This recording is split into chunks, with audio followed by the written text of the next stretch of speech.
澳門嘅射箭富豪。大哥，你好，明哥，咩事？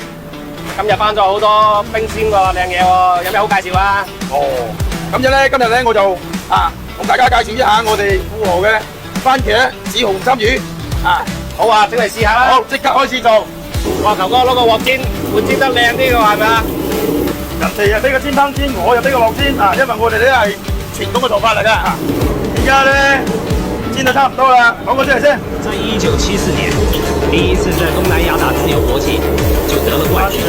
1980年，打赢了日本重炮手雷龙，接着连續3年打敗所有日本空手道高手，贏得全日本自由國際冠軍，绰號魔鬼金龍。